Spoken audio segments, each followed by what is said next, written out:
July 21st, 1881, 7:47 p.m. Jesse James hears boots on gravel outside his Missouri farmhouse. 15 men forming a perimeter. His silver fork is still in his hand from dinner interrupted 3 minutes ago. Pinkerton detectives, local sheriff's men, federal marshals, the biggest coordinated raid in 3 years. They think Jesse is alone with his wife Z and 2 kids. Problem: Jesse's brother Frank and 4 gang members are in the barn, armed, waiting. Jesse sets the fork down on his plate, walks to the window, counts the men by their shadows moving through lamplight. Lead detective Samuel Hardwicke shouts, "Jesse James, you're surrounded. Come out unarmed." Jesse picks the fork back up, takes another bite of roast chicken. The fork glints in the lamplight while 15 rifles point at the house. Z whispers, "What do we do?" Jesse says quietly, "We finish eating." How does a man surrounded 15 to 1 end up eating dinner over their bodies 20 minutes later? By July 1881, Jesse James was the most wanted man in America. Bank robber, train robber, Confederate guerrilla veteran, living legend and living nightmare, depending on who you asked. The public saw a myth, a ghost who vanished into thin air. Jesse saw something different. Survival through constant movement, paranoia as religion, patterns as protection. He had a system, and at the center of it was dinner. Every night, 7 p.m. sharp, Jesse sat down with his silver fork. The fork itself was stolen, taken from a bank manager's home after the disastrous Northfield, Minnesota raid in 1876, the job that got half his gang killed or captured. Jesse kept it as a reminder. Never get comfortable. Never trust luck. Always finish what you start. His routine was precise. Dinner at 7 p.m., same chair facing the door, fork in his right hand, loaded Colt .45 on the table within reach of his left. The surface life looked normal. Family man, wife Z married since 1874, 2 children Jesse Jr. and Mary eating quietly. But the barn told the real story. Escape tunnel under the hay, gang members rotating guard shifts, weapons cached in every corner. The Pinkertons finally figured out his pattern. July 1881, Chicago Pinkerton office. Alan Pinkerton himself was dead, wouldn't die officially until 1884, but his son Robert ran the agency now with the same obsession. Samuel Hardwicke was the lead detective, and he'd spent 6 years chasing Jesse's shadow. 6 years of failures, near misses, humiliations. He had intel now, solid intel. Jesse ate dinner 7 p.m. every night at a Missouri farm. Routine never changed. Hardwicke spread a dossier across the conference table for his team. 15 men total, Pinkerton detectives, local sheriffs who knew the terrain, federal marshals with arrest authority. The plan was simple: surround the farmhouse during dinner, catch Jesse at the table with his family, unarmed and vulnerable. Hardwicke's notes even mentioned the silver fork habit, the small detail that proved Jesse was predictable. "He'll be at the table, unarmed, with his family," Hardwicke told the team. "Cleanest capture we'll ever get." What Hardwicke didn't know, Frank James lived in the barn with 4 gang members, rotating guard duty, sleeping in shifts. The farm wasn't a hiding spot. It was a fortress disguised as a homestead. They moved into position at sunset, July 21st, 1881, 7 p.m. exactly. Jesse sat down to dinner, same chair he always used, back never to the door. Z served roast chicken, potatoes, corn, normal family meal, normal evening. Jesse Jr. and Mary ate quietly, used to their father's silence during meals. The silver fork felt right in Jesse's hand, the weight familiar, the engraved initials, JWJ, worn smooth from years of use. His Colt .45 sat on the table 6 inches from his left hand. Loaded, always loaded. Outside, 15 lawmen were creeping through the cornfields, surrounding the farmhouse in a tightening circle. Jesse's fork paused mid-bite. He heard something, a boot on gravel maybe, or the sound of corn stalks rustling wrong. Z noticed his tension immediately. "Something wrong?" she asked quietly. Jesse said, "Keep eating," his voice calm but his eyes moving to the window. He stood, walked slowly to the glass, saw shadows moving in patterns that weren't random, professional, coordinated. In the barn, Frank James heard the same sounds. saw the same shadows. He alerted the gang members. By 7:45 p.m., the trap was set, but nobody knew who was caught in it.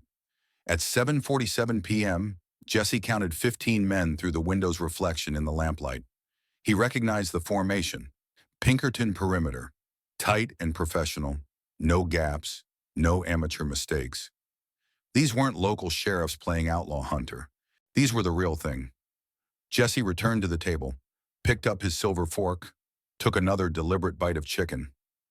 Z was terrified, eyes wide. The kids looked confused, sensing danger, but not understanding it. Jesse whispered, "Stay calm, stay seated, don't move." Outside, lead detective Samuel Hardwicke's voice cut through the night. "Jesse James, you're surrounded. There's no escape. Come out with your hands up." Jesse set the fork down carefully, reached for his Colt, checked the chamber by feel. 6 rounds. He walked to the window with a lamp, flashed it 3 times, coded signal. In the barn, Frank James and the gang saw it, understood immediately. Lawmen outside. Jesse needs backup. Prepare for engagement. Hardwicke was confident, waiting for surrender. He counted the people inside. Jesse, Z, 2 kids, maybe 1 gang member. 5 total. Manageable. He didn't count the 5 men loading rifles in the barn. What he finds next will blow your mind. Hardwicke stepped forward, trying negotiation. "Surrender peacefully, Jesse. Your family won't be harmed. You'll get a fair trial instead of a bullet." It sounded reasonable, almost humane. Jesse shouted back through the door, "Give me 5 minutes to get my kids to safety. Then we talk." Hardwicke agreed, thinking Jesse was stalling, buying time to think. But there was nowhere to go, no escape. Inside, Jesse moved fast. He opened the trap door hidden under the kitchen table.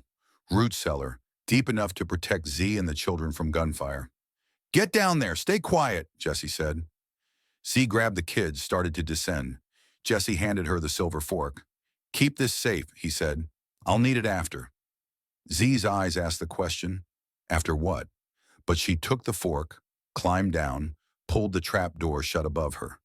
Jesse covered it with a rug. Outside, Frank James and the gang were exiting the barn through the back door, circling wide, using the cornfield for cover. They moved behind the lawmen's positions, completely undetected. Jesse's 5 minutes wasn't stalling. It was giving Frank time to position for the ambush.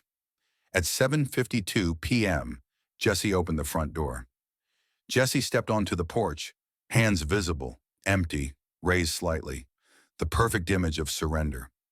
Hardwicke stepped forward, confident this was it, the capture of Jesse James, the career-making arrest he'd dreamed about for 6 years. "Step down slowly," Hardwicke ordered. Jesse took 1 step down from the porch. Then he said 1 word. "Now." Frank James and 4 gang members opened fire from behind the lawmen's positions. Complete devastating surprise.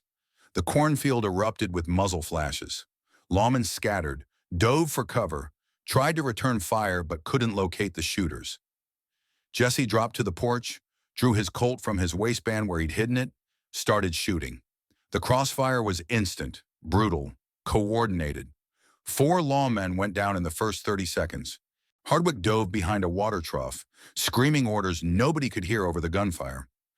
Jesse used the porch post for cover, picking targets methodically.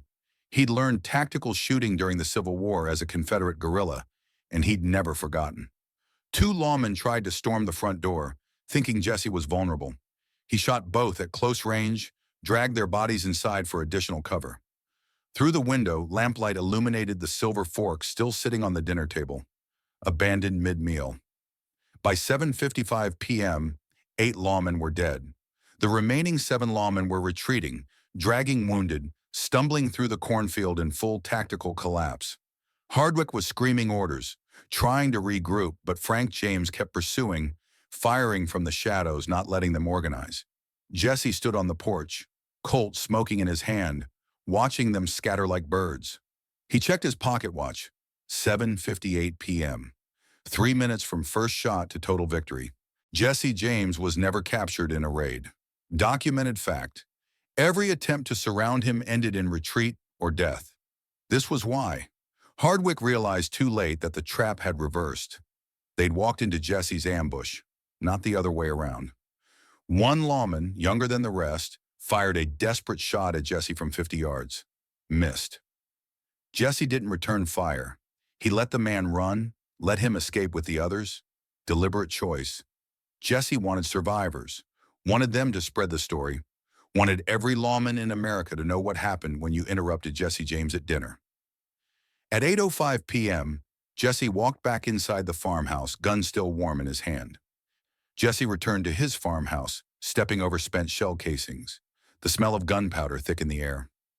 8 bodies lay scattered on his property, some in the yard, 2 on the porch, others in the cornfield. Z and the kids emerged from the root cellar, terrified but physically unharmed. Jesse helped them up, checked them over, kept his voice calm. "It's done," he said. "We're safe." He sat back down at the dinner table, same chair, same position. Z handed him the silver fork back, her hands shaking. His dinner sat cold on the plate, chicken congealed, potatoes hardened. Jesse started eating again, methodical and calm, like the firefight had never happened. Frank James and the gang returned from pursuing the lawmen, started the grim work of moving bodies away from the house. Jesse James lived until 1882, killed by Robert Ford. This raid clearly didn't stop him, didn't even slow him down. Jesse's rule was simple. Finish what you start, never let them see fear, maintain the routine. But while eating, Jesse realized something. The Pinkertons knew his dinner schedule. Someone had talked. He was already planning his response. That same night, while Z put the children to bed, Frank and the gang buried 8 lawmen in unmarked graves on the farm property. Deep holes, no markers, no ceremony. The work took hours. Back in town, Hardwicke and the 7 surviving lawmen reached the sheriff's office around midnight, beaten and humiliated. They filed no official report. How could they? 15 men surrounded one farmhouse, lost 8 men, captured nobody. The Pinkerton agency decided to bury the story completely. Couldn't admit that Jesse James had killed 8 men while eating dinner with his family. Jesse cleaned his silver fork at the kitchen table, noticed blood spatter on the handle, wiped it carefully. The fork had sat on the table during the entire firefight, untouched, waiting. Newspapers never reported the raid. Pinkertons suppressed it to save their reputation, paid families quietly, sealed the records. Jesse sent a message through the criminal underworld, a line that became legend. "I always finish dinner." Many Jesse James encounters were suppressed or misreported, documented fact. The violence was too frequent, too embarrassing for law enforcement. Within a month, Samuel Hardwicke quit the Pinkerton agency. People said he couldn't take it anymore. The farmhouse dinner became an outlaw legend, whispered in saloons and hideouts. By August 1881, word had spread through every criminal network in the Midwest. Jesse James killed 8 lawmen at dinner, then finished eating. The story grew with each telling. Some versions said Jesse never stood up, just shot from his chair between bites. Others claimed he reloaded his Colt with one hand while holding the fork in the other. Jesse never confirmed or denied any version. He let the legend build, let the mystery grow. His silver fork became a symbol in outlaw culture. The fork that stopped the Pinkertons. Other criminals started adopting dinner rituals, trying to copy Jesse's confidence, his calm under pressure. But they didn't understand. It wasn't about the fork. It was about control, routine, refusing to let fear dictate behavior. After the farmhouse raid, Pinkerton agents avoided Jesse completely. Too risky, too costly, too likely to end in death. The dinner raid failure made Jesse effectively untouchable for almost a year. Banks he targeted didn't bother hiring Pinkertons anymore. What was the point? But legends always have expiration dates, and Jesse's was approaching faster than he realized. Between late 1881 and early 1882, Jesse's gang grew bolder. The dinner victory had given them a sense of invincibility. They pulled bigger jobs, took bigger risks, believed nothing could touch them. Jesse still ate dinner at 7 p.m. sharp. Same routine, same silver fork. He never changed the pattern even after the raid. Maybe especially after the raid, it was proof his system worked. April 1882, Jesse sat at the dinner table in a new safe house in St. Joseph, Missouri. New location, same routine. He didn't notice the new gang member, Robert Ford, watching him carefully. Ford had joined the gang in late 1881. Documented fact, public record. Jesse trusted him, or trusted him enough. That was the mistake. Robert Ford was making a deal with Missouri Governor Thomas Crittenden. Kill Jesse James, collect the $10,000 reward, walk away free. The routine that saved Jesse's life at the farmhouse was about to become his death sentence. April 3rd, 1882. Jesse was straightening a picture frame on the wall. April 3rd, 1882. Morning. Jesse's safe house in St. Joseph, Missouri. He ate breakfast with his silver fork, same ritual he'd maintained for years.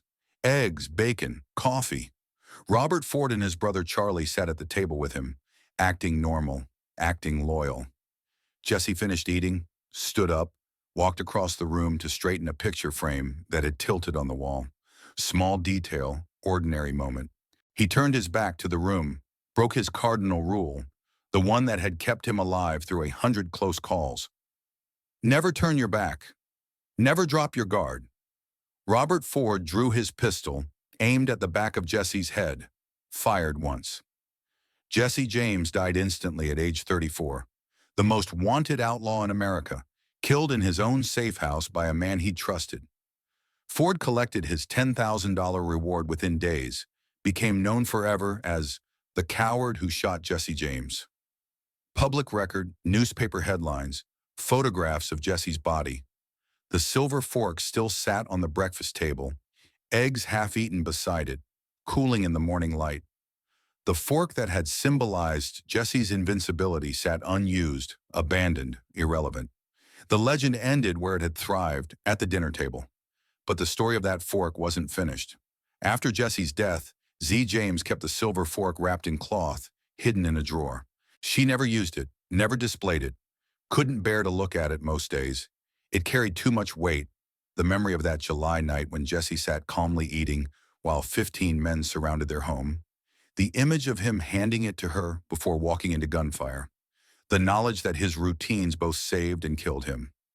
The farmhouse raid story resurfaced after Jesse died, spreading through newspapers now that he couldn't embarrass the Pinkertons anymore.